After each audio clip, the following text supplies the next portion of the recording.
手紙ヤギの編み会にようこそ。お手紙ヤギです。ハッシュタグお手紙ヤギの編み会は、編み物をしながら気の向くままにおしゃべりをするという編み会のようなスタイルの動画です。皆さんもお茶とおやつと編みかけをご用意して編み物の時間を一緒に楽しみましょう。それでは始めます。下とかに合わせたいんですよね。こんな感じです。接続パーツでかわいい。今回の動画は前半がいつも通り今月完成したものとか購入したものとかのお話で、後半が、先日絶対行きたいと思っていたアート展に行くことができたので、そのお話とかそこから妄想を膨らませた海外旅行のプランのお話をしたいなと思っています。よかったら最後までお付き合いください。まずは今日編むもののご紹介をしたいんですけれども、今日編んでいるのはこちらです。これがマイフェイバリットシングスさんのキャミソールナンバー5というこのパターンを編んでいます。このパターンは以前出した夏の編み物計画の中でご紹介していたパターンなんですけど、ユニクロとか GU の定番アイテムに合わせられそうな手編みのアイテム探しっていうことで、今日着てるようなオーバーサイズのシャツのインナーに組み合わせたいパターンとしてこのキャミソールナンバー5っていうのをご紹介したんですけど、その時に糸の候補が2つあって、丸安ケイトさんのコットン素材のちょっとひんやりした感じのある糸か、アミリスのパレード、どっちかで編みたいなって言ってたんですけど、こちらのアミリスのパレードにしてみました。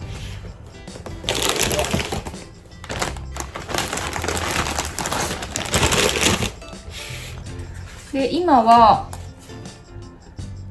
2かせ目に入っていて、2かせ目のまだ半分はいってないぐらいですかね。それでここら辺までだいたい胸下ぐらいのところまで編めているっていう感じですね。今日着てるようなシャツの下とかに合わせたいんですよね。こういう感じで。で、試着しながら編んでるんですけど、この首周りが結構こうきっちりなっていて、私は結構ね、やっぱ年を重ねてくるとこの首のあたりって気になるんですよ。それがしっかりこうカバーしてくれる感じで、ちょっといい感じだなと思って早く完成させたくてどんどん編んでいるところです。こういうキャミソールなんかのスリーブレスタイプのウェアって編むの初めてで、多分一般的なプロセスだと思うんですけど、肩紐から始まって後ろと前をつなげていくっていう感じの編み方なんですけど、私はまだそういう感じで進む編み物をしたことがなかったので結構新鮮です。で、まずはその感じで身ごろを編み進めていって、一かせ終わったところでちょっとその身ごろのところを一旦休んでおいて、このネックと脇のところの広い目で編んでいくのを先にやってみました。なんかこの部分がないと結構この肩紐のとことか細くてあんまイメージがつかなかったので、とりあえずそっちを先に編んで試着してなんかイメージをつかみたかったので、そんな感じで進めています。後ろと前もつなげて、あとは自分の好みのところまでどんどんボディを編んでいくって感じなんですけど、結構一かせ半いかないぐらいで、このぐらいまで来てるので、もしかしたら2かせで編めるんじゃないかなって思っています。結構進んだ感じに見えるんですけど、これなかなかハイゲージで指定ゲージが30目なので、まだここから道のりが長いかなっていう感じです。で、つい先日動画でもご紹介したんですけど、シークニットさんの付け替え輪針セットを新たに購入したので、早速そのシークニットの針で編んでいます。で、これを編みながらふと思ったことがあったんですけど、このパターンに限った話ではないんですけど、まずはいつもスワッチを編んでゲージを出してから編み始めるんですけど、だいたいいつもそのスワッチより手が緩くなってしまうんですよね。なんかいつもその感じになっちゃうので、もう今後は一応スワッチでちゃんとゲージは取るけど、その取ったスワッチのゲージで決めた針サイズよりなんか1個2個ぐらい針サイズ小さくして編んだ方がいいのかなって思うんですよね。なんで緩くなっちゃうのかなって考えてみたんですけど、なんかウェアと靴下とか大きさの違いのあるものを同じ針サイズで編んでると、やっぱ面積が大きいものほど手が緩くなるなって思ったんですよね。なので編むものの面積が大きいと、その編み地の重みに手の力が負けちゃうのかなって思ったりしました。このキャミソールはネガティブイーズって言って、よくウェアのパターンだとポジティブイーズ何センチとかって書いてあると思うんですけど、ゆとりの意味なんですけど、ゆとり何センチって。でもこのキャミソールはポジティブイーズじゃなくてネガティブイーズなので、ゆとりじゃなくてこう逆に体にピタッてなる感じなんですね。で、私靴下だと結構ネガティブイーズ2センチとかってたまに書いてあるパターンもあるので、靴下ではその文言慣れてるんですけど、ウェアでネガティブイーズっていうのは編むの初めてなので、ちょっとなんか今からパツパツにならないか不安になってるんですけど、だからいつもスワッチと比べて本番の編み地が緩くなっちゃうっていうのと、あとネガティブイーズの板挟み状態というか、なんかパツパツになるのが不安すぎて、ついつい無意識に手が緩みそうなのを我慢しながら編んでる感じです。今のところちゃんとパターンの指示通りのフィット感で仕上がるように編んでいるっていう感じですね。で、今回も、今月完成したものをご紹介しようと思うんですけど、今月は、一つだけ完成したものがあります。それがこちらです。カミラ・バットさんのフィールドセーター完成しました。こんな感じです。これが4月の中旬ぐらいに編み始めて、約1月ぐらいかかってるんですかね。サイズは9サイズあって、そのうちのサイズ4で編みました。このサイズがおそらく L から XL ぐらいのサイズ感のものです。で、糸はチャピーアンさんのシルキー薬シングルス。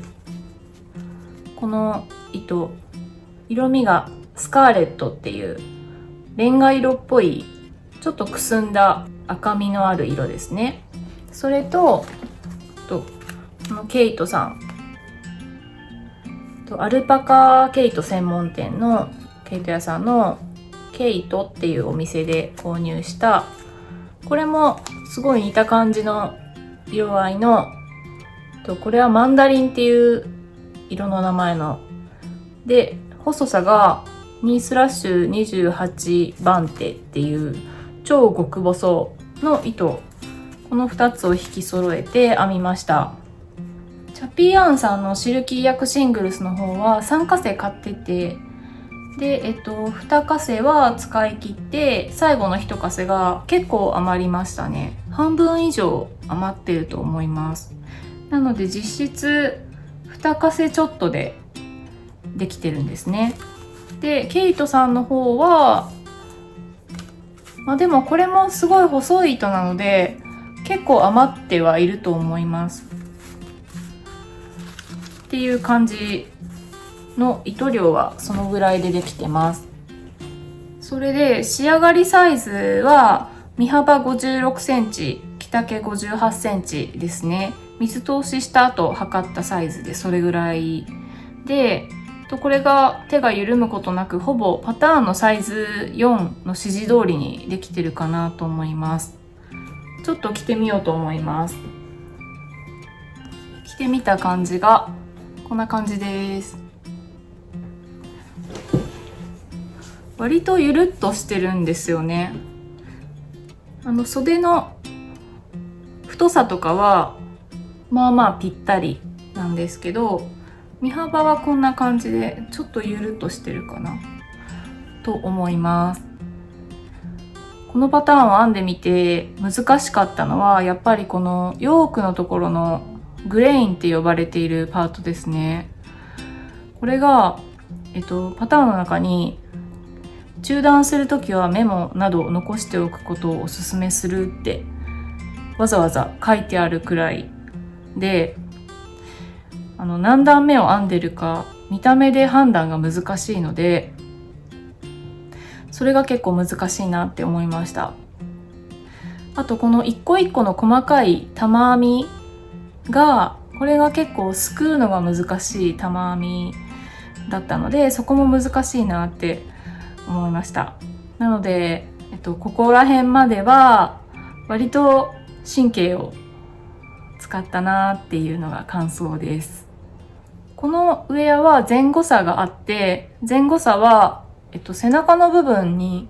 引き返し編みで作っていくんですけど、それがジャーマンショートロー、ドイツ式の引き返しで操作するんですね。私結構ジャーマンショートローって苦手なんですよ。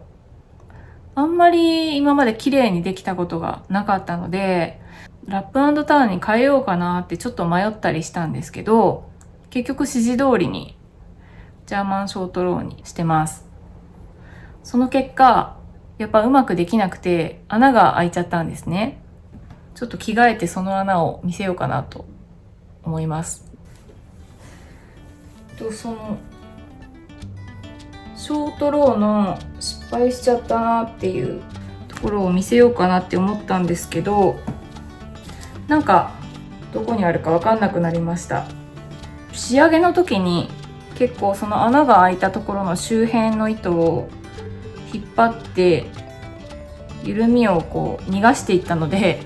結局失敗したけど見た目的には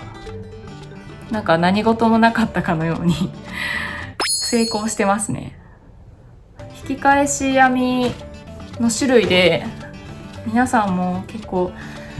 得意なのと苦手なのとあると思うんですけど、私はドイツ式が苦手で、ラップ&ターンは結構得意な方なんですね。なのでいつも引き返しでジャーマンショートローっていう指示になってると迷うんですけど、でもラップ&ターンとジャーマンショートローだとパターンの記載の時に一目ずれちゃうんですよね。ちょっと伝わりづらいかもしれないんですけど、ラップ&ターンはここまで編んで次の目をラップって書いてあるのに対して、ジャーマンショートローはラップする目まで編むっていう指示に文章ではなってしまうので、そこで失敗しやすいっていうのがあるので、結局今回もラップ&ターンに変更はせずにジャーマンショートローで編みました。で、ちなみにこのパターンを編んだ時はまだうまくできなかったんですけど、なんか後日別のものを編んでる時にジャーマンショートローのコツをつかむことができて、今は綺麗に編めるようになりました。でちょっと需要があるかわかんないんですけど、もしジャーマンショートローうまくできないんだよねっていう方がいらっしゃったら参考になればいいなと思うので、私が見つけたコツをここでシェアしようかなと思うんですけど、まあもう綺麗にできる方は言わずもがなかもしれないんですけど、ジャーマンショートローのコツとしては、私が思ったのは、ダブル目に編み地の向きを変えてダブル目を作った時に、ダブル目にしたこの糸を結構十分引っ張って緩みをなくすっていうのがコツなのかなと思いました。なんか当たり前のことなんですけど、あとパターンにもなんか十分引っ張ってくださいねって書いてあるのを今までに見たこともあったんですけど、ダブル目の緩みがなくなる角度の引っ張り方向があるなって思ったんですよ。で、そのちょうどいいポイントの角度で引っ張らないとなんか緩みが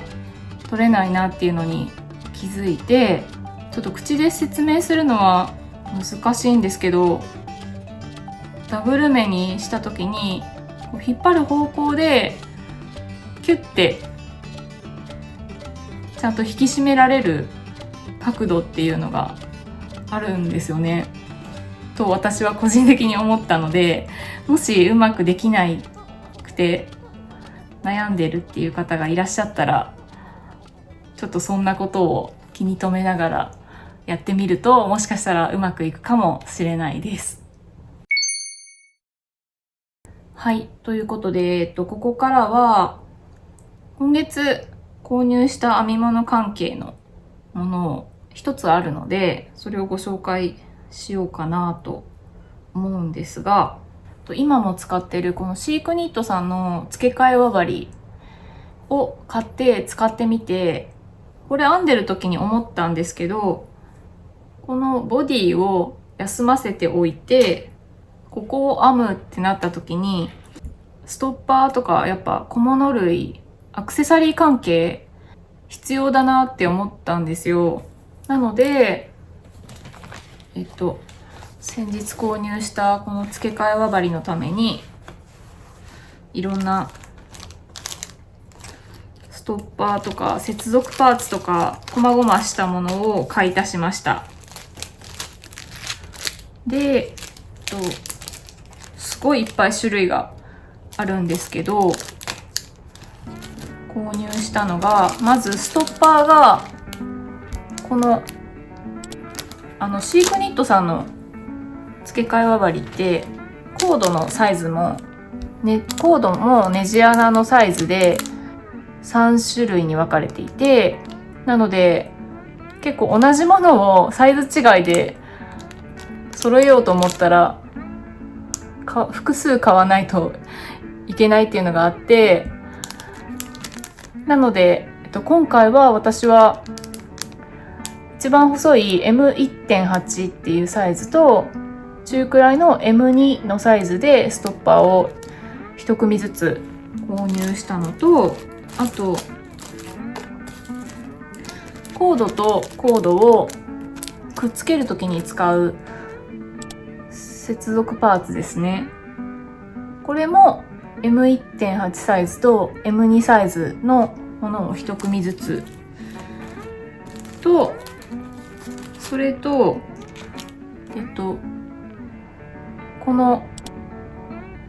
これコンバーターって言うんですけど、サイズ違いのコードと針とかをくっつけることができるもので、ネジ穴の径を変換するっていう感じのもので、それを、M4 っていう一番大きいサイズのシャフトに中くらいのサイズの M2 のコードを取り付けられるっていうコンバータを一つ購入したのと、あと付け替え輪針のセットには40、60、80、100センチの輪針が作れるコードが付属してるんですけど、私いつもウェアを編む時に試着しながら編むんですよね。皆さんそうだと思うんですけど、でその時にこのボディのところが100センチの一番付け替え輪針についてる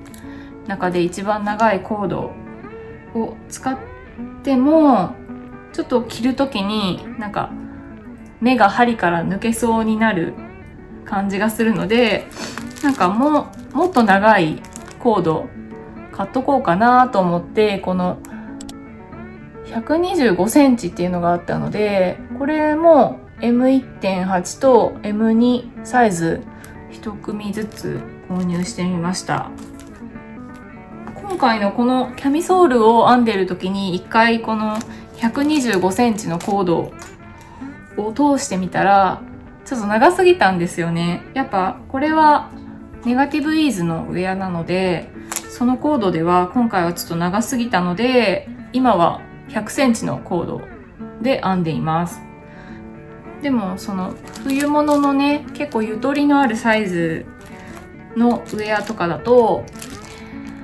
まあ接続パーツがあればコードとコードをつなげて長いものを作れるんですけど、でもやっぱずっと編む時、やっぱこの接続部分って何気に気になるんですよね。編み地がこうスムーズに滑っていかないっていうのがあって、なのでまあすごい長いやつもちょっと買っておこうかなと思って買いました。ちなみにじゃあなんでこの接続パーツ買ったのっていう話なんですけど、例えばウェアを編んでいる時に一旦このボディを休ませて片方の袖を編んでるみたいな時に、このボディのところとあと編んでない方の袖の休み目のところでストッパーを使うので、少なくとも2組のストッパーが必要じゃないですか。でもこのシークニットさんってコードのネジ穴のサイズが3種類もあるので、なんかその感じでストッパーを揃えようと思ったら3サイズのネジ穴があるので2セットずつ買うと12個っていうことになっちゃうんですよね。なんかそれ邪魔じゃないですか。邪魔だな、どうしようかなって思ってて、それでいろいろ考えてる時にその通販サイトに書いてあったのが、接続パーツ、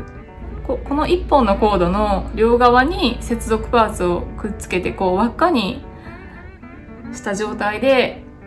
目を休ませることもできますよっていう風に書いてあったので、そっちも活用すればいいのかと思ってこの接続パーツを買ったという次第です。めっちゃまどろっこしい説明ですいません。ちょっとせっかくなのでその状態を作ってみようかなと思います。例えば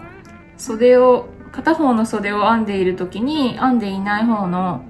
もう一方の袖をこんな感じで接続パーツで休み目にしておくと、多分ストッパーで休ませておくより邪魔にならないですよね。なのでこっちの方がいいかと思って接続パーツも購入してみました。っていう感じで今月のお買い物はなんかもう必要なものを買ったっていう感じです。でそれでシークニットさんの付け替え輪針を実際に使ってみて思ったことが1個あったんですけど、やっぱキーで留めるタイプじゃないのでたまに緩んでくるんですね、この針も。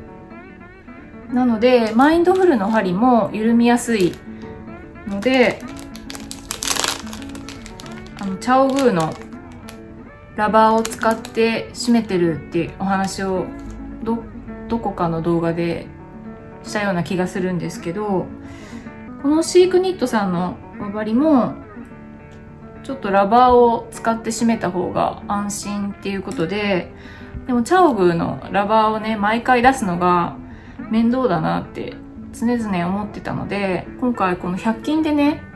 指サック買ってみました。指サックで締めてみたらいいんじゃないかなと思ってこういう感じでやってみたんですけど、なんかいい感じに使えてます。なのでシークニットさんの針が緩みやすいよっていう方は指サックおすすめですっていう感じです。今月のお買い物。はい。で、ここからはもう編み物にあまり関係のない雑談なんですけど、よかったらお付き合いください。絶対行こうと思っていたアート展が1個あって、2月から5月まで開催されているやつだったんですけど、六本木の新国立美術館で開催されているマティス展に行ってきました。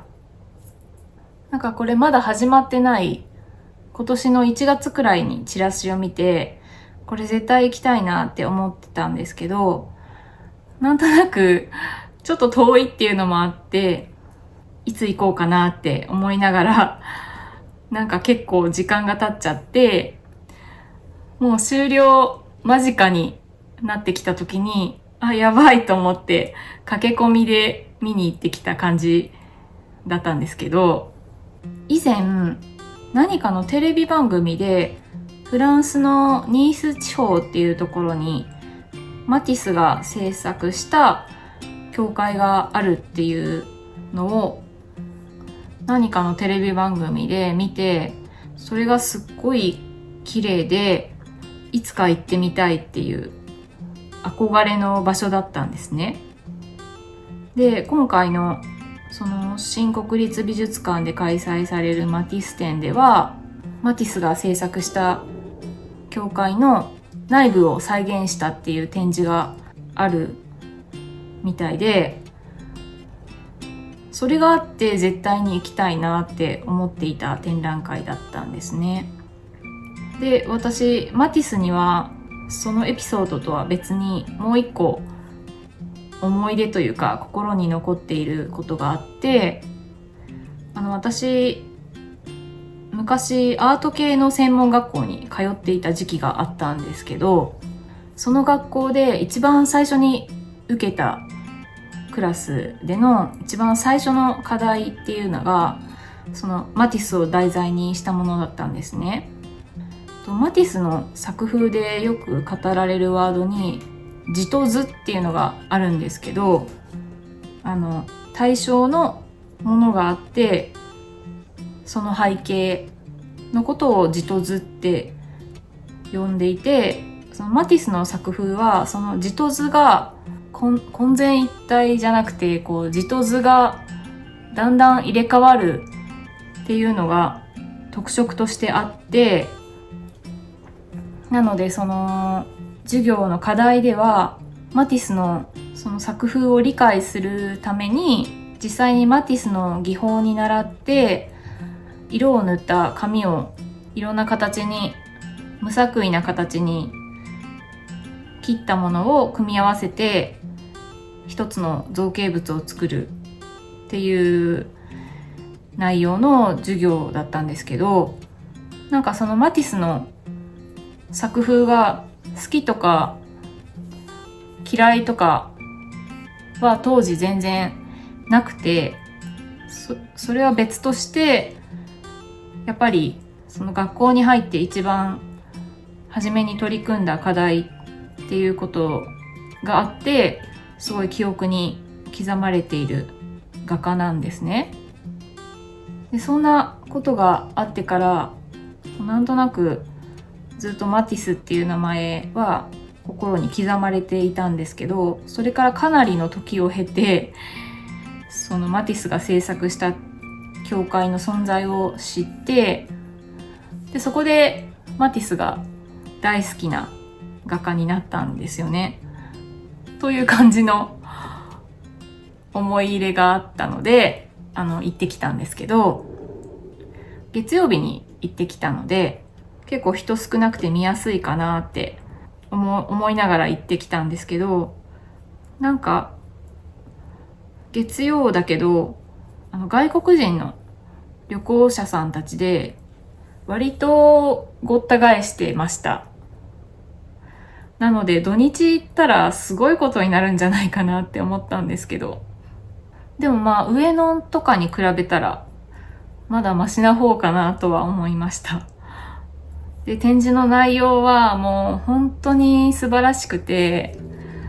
なんだろう、言葉にならないぐらいなんですけど、いや本当に言っといてよかったなと思いました。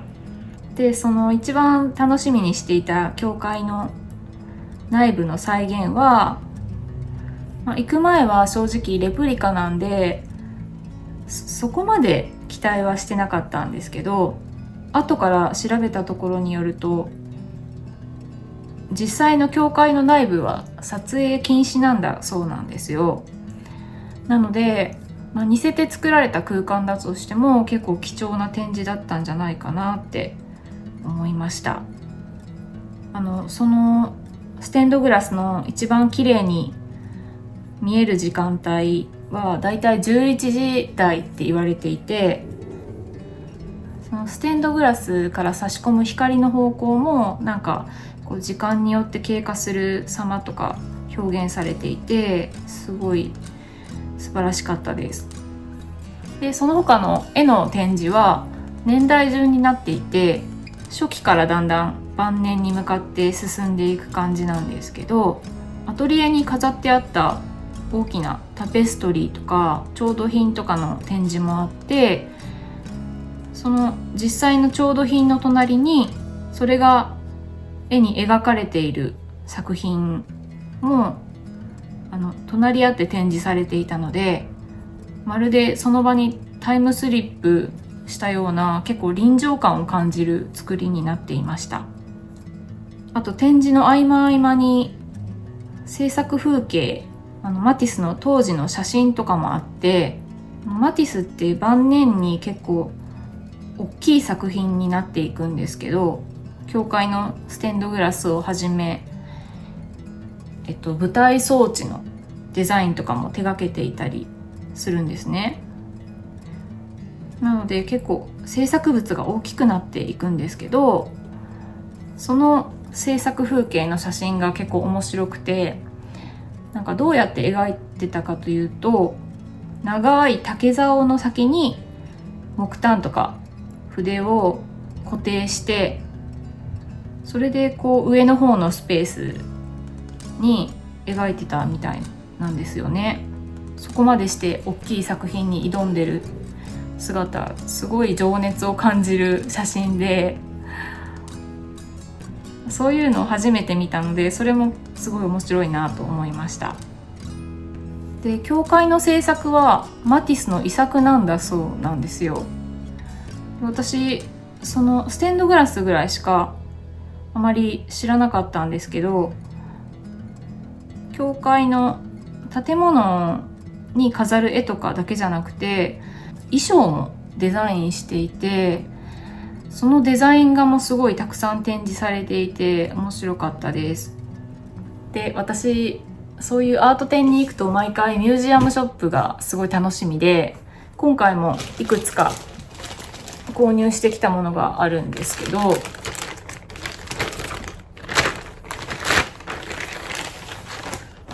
っとご紹介させてください。一つはこの図録です。なんか最近展覧会に行くと結構私図録を買ってくることが多くて、前は買ってもあんま見返すこともないしなって思って、あまりそういうものを買ってみようって思うことがなかったんですけど、なんか図録って意外とその展覧会の会期中にミュージアムショップで買わないと、後で見てみたいなって思っても入手できることが少なくてレアな感じなので、今回もすごいいいなって思った展示だったので図録を買ってみました。なんかその他にちっちゃなグッズを2つほど購入したんですけど、1つは一番見たかった教会の、これは本物です。本物の教会の内部を写したポストカードです。その再現した空間を見に行ったらすごい満足感もあったんですけど、同時にやっぱり本物見てみたいなっていう気持ちがすごい強くなって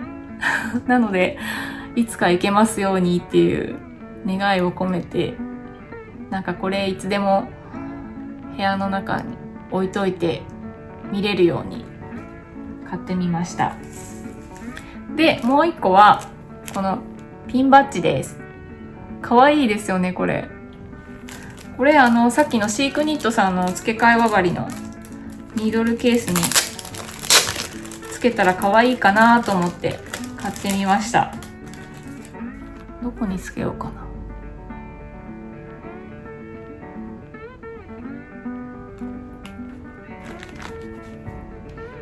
かわいいかわいい。こんな感じで、マティス店に行ってすごい良かったよっていうお話でした。はい、ということでマティス店行ってきてすごい楽しかったよっていうお話だったんですけど、もう一個お話ししたいなと思っていることがあって、マティスのステンドグラスがある教会がロザリオ礼拝堂っていう名前で、これがあるのがフランスの南仏の方のバンスっていう土地にあるんですね。で、さっきも言った通り再現した空間を体験してみて、なんかより本物を見てみたいなっていう憧れが強くなりまして、実際行くとしたらどうやって行くんだろうっていうのが気になりだして、ちょっと調べてみたんですよ。ということで、ここからは私の妄想海外旅行プランのお話なんですけど、まずはこの教会までどうやって行くんだろうっていう経路をちょっと詳しく調べてみたんですね。その教会のあるバンスっていうところにはどうやって行くのかなってのを調べたら、バンスの近くにニースっていう割と栄えたところがあって、そのニースからバスで行くっていう経路があるみたいなんですね。まあ、近くって言ってもバスで1時間ぐらいかかるみたいなんですけど、なのでそのバンスに行くにはニースからバスで行くっていうことが分かって、そしたらそのニースには直行便で行けるのかなと思ったら、直行便はなくて、ニースに行くためには東京からだと一回パリを経由するみたいなんですね。パリのシャルル・ド・ゴール空港を経由していくのが一般的なルートみたいなので、出発点から行くと東京から飛行機でパリまで行って、乗り継いでパリからニースまで行って、ニースからバスでバンスに行って、でそこから徒歩で教会っていう感じだったんですね。でもそのバンスっていうところに着いてから教会までの徒歩が25分って書かれてあって、割と遠いんですよね。ちなみに私海外旅行ってまだ一度も行ったことがないんですよ。なので、実際行くとしても個人旅行で行くのは厳しいかもしれないってそこでちょっと思って、ロザリオ礼拝堂がツアーのスケジュールに組み込まれてるツアーってないのかなと思って、今度はパックになってるツアーを探してみたんですよ。ニースも割と人気の旅行スポットみたいなんですね。なのでそのニース周辺を巡るツアーっていうのがいろいろあったんですけど、なんかその中でもドンピシャなのが一つありました。それがこれなんですけど、世界の B シリーズ、色彩の魔術師と言われた二大画家マティスとシャガールの愛したコート・ダジュール7日間っていうこのツアーがすごい私にとってドンピシャだったんですよね。なんかそのアートを巡るツアーってことで、ニースにゆかりのある画家、シャガールもニースにゆかりのある画家として知られてるので、そのマティスとシャガールにゆかりのある観光地を巡っていくっていう感じのツアーだったんですね。これすごいいいじゃんって思ったんですけど、この値段がすごい。56万8000円。いやー、これはさすがに無理だわーって、妄想ながらに思いまして、めちゃめちゃ理想的な内容だったんですけど、でも一つだけ難点を言うとしたら、このツアーほぼほぼ自由行動の時間がなかったんですよ。最終日の午後とその次の飛行機で帰る日の搭乗時間までの半日もないと思うんですけど、それぐらいしか自由時間の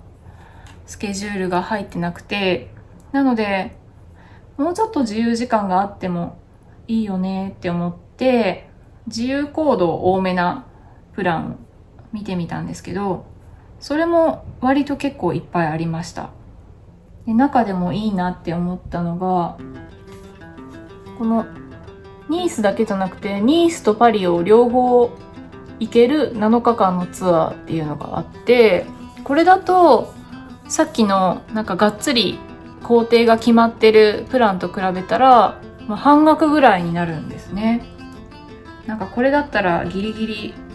現実的に行けそうって思ってすごい夢が膨らんだんですけど、この7日間のプランだとニースに2日間、パリに2日間滞在するっていう感じになるんですね。なんですけど、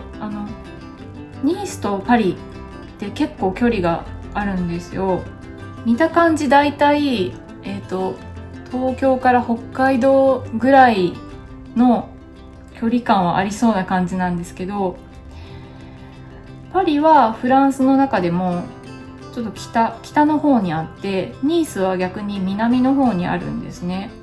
なのでその2つを両方行くってなると、1日はもうほとんど移動に費やす日になっていて、それも含めてパリ2日間なので、パリの滞在はもう7日間のツアーだとほぼ1日しかないっていう感じなんですよね。で、私パリに行くなら行きたいところが2カ所はあって、その2カ所がなんかパリって言っても結構離れてる場所だったので、両方行きたいってなったら7日間じゃなくて8日間の方がいいよねってなって、そしたらちゃんと8日間のコースもあるんですよね。こんな感じでニース&パリ8日間っていうのもあるんですよね。これだと29万プラス2万ぐらいであと1日追加できるってなったら、じゃあ8日間の方がいいじゃんってなって、なんかこれ全部妄想の話なんですけどで、そっから私はこのツアーだとほぼほぼ自由行動なんで、行きたい場所を考えてみたんです。で、このニース&パリ8日間のコースで行くとしたらっていう計画を立てたんですけど、まずニースはほぼほぼ2日間自由行動できるので、2日間で行けそうな場所をいろいろ探してみたんですけど、まず1日は絶対そのマティスの教会に行くじゃないですか。そうするともうバンスあたりで1日過ごすことになるので、そのバンス周辺の観光地を探してみたんですけど、ロザリオ礼拝堂以外にもこのバンスっていう土地は結構歴史の古い場所みたいで、なんかちょっと田舎の方に行くとサンポール・ド・バンスっていう村があるそうなんですね。で、その辺りは中世の街並みが残ってる雰囲気なんだそうなんですね。なのできっとその街並みを歩いてるだけでも楽しいだろうなと思って、そこにまず行きたいなって思ったのと、あとさっきシャガールもニース周辺にゆかりがある画家っていうことでお話しした通り、シャガールにまつわる観光スポットもいろいろあって、そのバンスにもシャガールのモザイクがある大聖堂があるみたいなんですよ。大聖堂って言ってもフランスで一番小さい大聖堂って言われている、すごいこじんまりした建物らしいんですけど、そういうのも見に行けたらいいなって思って、バンス1日かけて歩いて回ったりするんならそのぐらいかなって思いました。ニースではもう1日過ごすことができるので、今度は遠くの方に行かずにニース周辺で回れる観光スポットを探してみたんですけど、こっちの方が結構有名なところなので、ニースには見どころがいっぱいあるんですね。その中でも見たいなって思ったのが、これ王道中の王道の観光スポットらしいんですけど、プロムナード・デ・ザングレっていう海辺の散歩道があって、そこがすごいいいらしいんですよ。なんか地中海の白い砂浜で人気のエリアなので、その散歩道のところどころにベンチとかカフェとかもあってゆっくり過ごせそうなんだそうです。ニースは他には美術館もいくつかあって、シャガール美術館とマティス美術館両方あるみたいです。それを見に行くのもいいし、あと私旅行に行ったらなんかその土地に住んでる人たちが普段利用してるスーパーとか見るの結構好きで、国内の旅行でも割となんかスーパーに寄ってみたりするんですよ。地産地消的になんかその辺の地域でしか見ないメーカーの食べ物とかあったりして面白いので見ることが多いんですけど、多分海外でも面白いんじゃないかなって思っていて、行ってみたいなと思ったのがジャンメドサン通りっていうショッピングストリートがあるらしいんですね。なんかそこら辺のエリアがニースの地元の人たちがお買い物するスーパーとか、あとお土産物を売ってたりする場所みたいで、そこに行ってお土産物を買ったり、地元のスーパー寄ってみたりするのが面白いかなと思いました。で、後半のパリ旅行なんですけど、ニースからパリに移動するのにこのツアーだと高速鉄道を利用するみたいなんですよ。午前中出て到着が夕方ぐらいなので、もうほぼ一日移動っていう感じで、パリに着く頃にはもう夕暮れ時になってますよね。パリの1日目はこれも王道のエッフェル塔とか凱旋門とかセーヌ川とかをこう夕暮れ時のだんだん日が落ちてくる頃からライティングが灯る頃までの風景って結構綺麗なんじゃないかなと思って、まずは1日目はそんな感じで夕暮れ時のパリの風景を楽しむみたいな感じがいいかなと思って、あとその高速鉄道ってフランスの有名どころの土地をどんどん縦断していく感じで、ニースからまずはカンヌに行って、でマルセイユ、リヨンとかを経由していくらしいんですね。なのできっと移動する日も車窓の風景って結構楽しいんじゃないかなと思うんですよね。8日間のツアーにするなら、そこからパリを1日楽しめる日が2日間あるので、私はまずパリの2日目はランスの大聖堂っていうところに行きたいなって思うんですよ。このランスの大聖堂って何かというと、シャガールが作ったステンドグラスがあるのがこのランス大聖堂っていう教会らしいんですね。でこれがパリから近いっちゃ近いんですけど、こう日帰りで行ける小旅行ぐらいの距離感はあるので、1日はそこで過ごすのがいいかなっていう感じですね。でこのランスっていうところがシャンパンで有名な街らしいんですよ。なんかミシュラン星付きのレストランが何店舗かあるって調べると書いてあったりして、なのでランスでなんか美味しいシャンパンでも買って、あとワインが有名なだけじゃなくチーズも美味しいらしいので、美味しいチーズとかも一緒に買ってパリのホテルに戻って、ホテルでシャンパンとチーズを楽しめたらいいななんて思いました。で、パリの3日目行きたいなって思っているものがもう一つあって、それが飲みの市なんですけど、パリで一番規模が大きい有名な飲みの市にクリニャンクールっていうのがあって、私昔フェリシモっていう通販有名なので結構皆さんご存知かと思うんですけど、フェリシモっていう通販を昔やっていたことがあって、そのフェリシモの商品の中にパリのクリニャンクールで仕入れてきた雑貨がいろんなのが毎月届くっていう、それを一時期買ってたことがあるんですよ。クリニャンクール行ってみたいなっていうのもずっと昔からある憧れなので、パリに行けるとしたら行ってみたいなって思っている飲みの市です。あとなんか他にもどんなのがあるのかなと思っていろいろ探していた中に1個すごい気になるものを見つけたんですけど、やっぱ海外に行ったらその土地の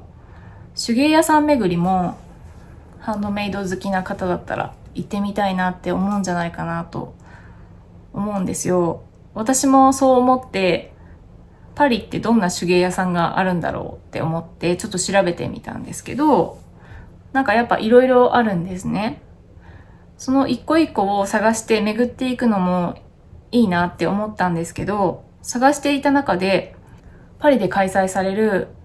大きな手芸材料マーケットっていうのを見つけたんですよ。それがちょっと名前がフランス語なのでどう読むのかわかんないんで、ここに出しときますね。これなんですけど、この手芸材料市がなんか毎年11月に開催されてるそうなんですね。場所的にはパリから電車で結構近いポルト・デ・ベルサイユっていう駅の近くの展示場で開催されてるみたいなんですけど、すごいいろんなジャンルのハンドメイドのお店が集まっているマーケットみたいなんですね。これすごい行ってみたいなと思って、YouTube で探すと動画も出てくるんですけど、なんか動画で検索してみたらこんな感じの中の様子が見れたんですけど、こんなすごい楽しそうと思って、いいなぁ、行ってみたいなと思ったんですけど、もうこれに行くとしたらハンドメイドが好きな人でこう集まってツアー組んで、これだけのために行きたいなみたいな妄想をしてしまいました。すでに開催の日程が決まっているみたいで、今年は11月27日から12月1日に開催されるみたいです。いろいろワークショップみたいなのもやってたりして、すごい楽しそうなイベントでした。はい、ということで今回の動画はマティス展に行ってきたっていう話から妄想のフランス旅行の計画を延々とめっちゃ話してしまいましたけど皆さん楽しんでいただけてたらいいなと思います。皆さんは今海外旅行に行くとしたらどこに行って何がしたいですか？よかったらコメント欄に皆さんの妄想海外旅行の計画を残していってください。それでは今日はこの辺で終わりにします。最後までお付き合いありがとうございました。また次の動画でお会いしましょう。さようなら。